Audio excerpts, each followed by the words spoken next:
With the advent of the mobile phone in the 1980s, came the need to build a network of antennas to support them. Since then, the telecom companies have erected over 5 million mobile phone masts around the world. But incredibly, prior to filling the air with microwave frequencies, they didn't conduct a single piece of research to ensure there wouldn't be any long-term health effects from such exposure. The grid was built without first making sure it was safe. Thank you for your help.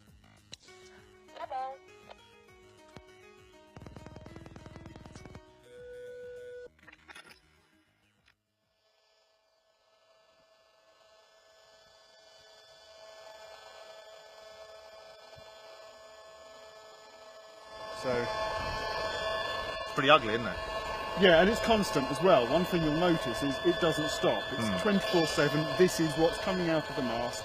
If you can see the mast, you're being exposed to it. Right. Frankly, even if you can't, you're being exposed to it if you're this distance away, because it'll pass through, concrete walls and things. It'll dampen it a bit, but not very much. If you're within 200-300 metres of the mast up there, this is what you're going to be exposed to 24/7. When you can hear it, it changes everything. It does. Imagine if you could see it.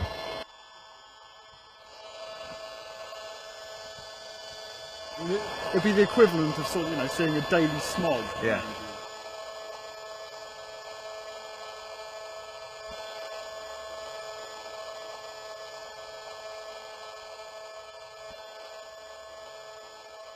With a constant smog of man-made frequencies surrounding our daily lives, and no testing as to its safety, is there any wonder people's bodies have started to react? Well, it was almost 10 years ago, and I was in my 30s. No history of breast cancer in my family, and living a really healthy lifestyle. I'd been living next to a foam mast for many years, over 7 years by then. How far was that from? It was 100 metres from the house. Right, so pretty close. Yeah, and for years I'd been having symptoms which hadn't related to the foam mast, because I didn't know anything about the condition of electrosensitivity then. And I'd been having vertigo, sleep problems, headaches, sharp pains in my head. And I'd often visit the doctor only to be told it was either stress or a virus. And then, just out of the blue, I was diagnosed with breast cancer. And it was the biggest shock of my life. And at first I thought, well, it's bad luck, it's just unlucky, it's me. And started to go through my treatment. And it was then I started bumping into neighbours in the hospital. And I only lived in a small village. Right. And started bumping into other young ladies as well, who were neighbours. Young? How old are you? Oh, well, I was the youngest in my 30s, but the others were in their 40s or early 50s. Right, that's very young. And that was 5 of us all diagnosed at once, within 6 months of each other, with breast cancer. There were only 18 houses in the village surrounding the foam mast, so Eileen decided to conduct a survey to see if anybody else had suddenly started suffering ill health. What came back really frightened us. Lots of people were reporting the same symptoms that I've been suffering with for years. Vertigo. Yeah, the headaches, the vertigo. But there was other young women in the village who were having fertility problems and precancer cervical cells. Other young ladies who'd had breast cancer benign lumps, and there were other conditions of cancer as well in the area. One of our neighbours, who was only 51, had developed motor neurone disease, and he unfortunately died. And so we unearthed a horrendous can of worms.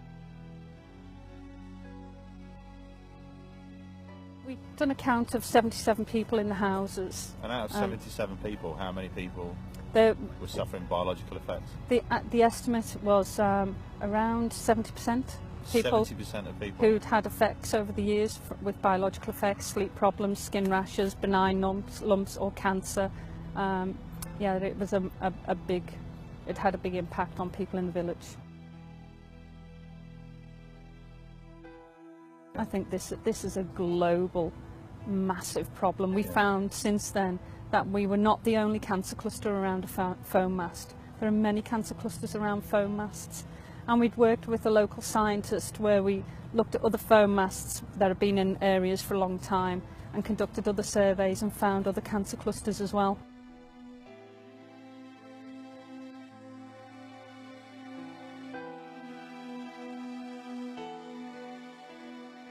With so many phones and masts, and a mobile phone industry worth trillions, you would hope that by now a strict governing body would have been installed, an iron-fisted regulator who ensures the telecoms industry errs on the side of caution, someone to set strict levels which protect the public, someone to ensure that what we're being exposed to is absolutely safe. Unfortunately, we don't have any of that. My name's Kevin Modis. I'm with the California Brain Tumor Association, but actually collaborate with 10 other groups. One of the groups is emfscientist.org, emfscientist.org. That's 220 doctors and scientists from 39 countries who have looked at health effects from wireless radiation. And from their work and the work of others, we can clearly say that wireless radiation can cause cancer, neurological problems, immune system disorders, and reproductive harm. Clearly, our scientists, along with the other groups I work with, which are composed of people who are developing wireless health effects from their various sources. For instance, people developing brain tumors from their cell phone and the radiation emits, people developing neurological symptoms from the Wi-Fi, from school Wi-Fi, people developing neurological and cancerous health effects from simple smart meters being little wireless meters that are put on people's homes so that people don't have to come by and read the meter themselves manually. So regardless of the source, and cell towers are the most powerful source of wireless radiation emissions, regardless of the source, the health effects can be the same. So what brings me here today is the rollout of 5G technology. And people need to understand that 5G technology is very different from 2G, 3G, and 4G that preceded it. And that is because the wireless radiation is using a higher frequency. Our current wireless technology uses about 1 gigahertz to 4 gigahertz. This new 5G technology is ultra high frequency, ultra high intensity, and it's 24 gigahertz to 90 gigahertz. To put this in some type of perspective, 90 gigahertz is 90 billion electromagnetic waves per second hitting your body. We know people are already getting sick from the lower frequencies, and we expect, that is our scientists expect, that these higher, ultra-high frequency microwaves are going to bring people to disease quicker and in a more intense form. Telekom Srbija predstavila je mogućnosti 5G tehnologije, a ministar turizma, trgovine i telekomunikacija Rasim Ljajić najavio je da je plan države da do 2020. godine uvede 5G mrežu u velikim gradovima i na autoputevima. The other problem with 5G technology is these microwaves are very short. So our old microwaves were about 2.5 to 3 feet long. These are now about 1 inch to half an inch long, and they don't travel very well. So they're going to have to put a little cell tower transmitter in front of about every 2 to 10 homes. Now this is a big problem because we know that cancer rates around regular cell towers are about 3 or 4 times what they normally should be. We also know that there's neurological symptoms that increase as you get closer and closer to a cell tower. Now these new transmitters are going to be placed close to people's homes.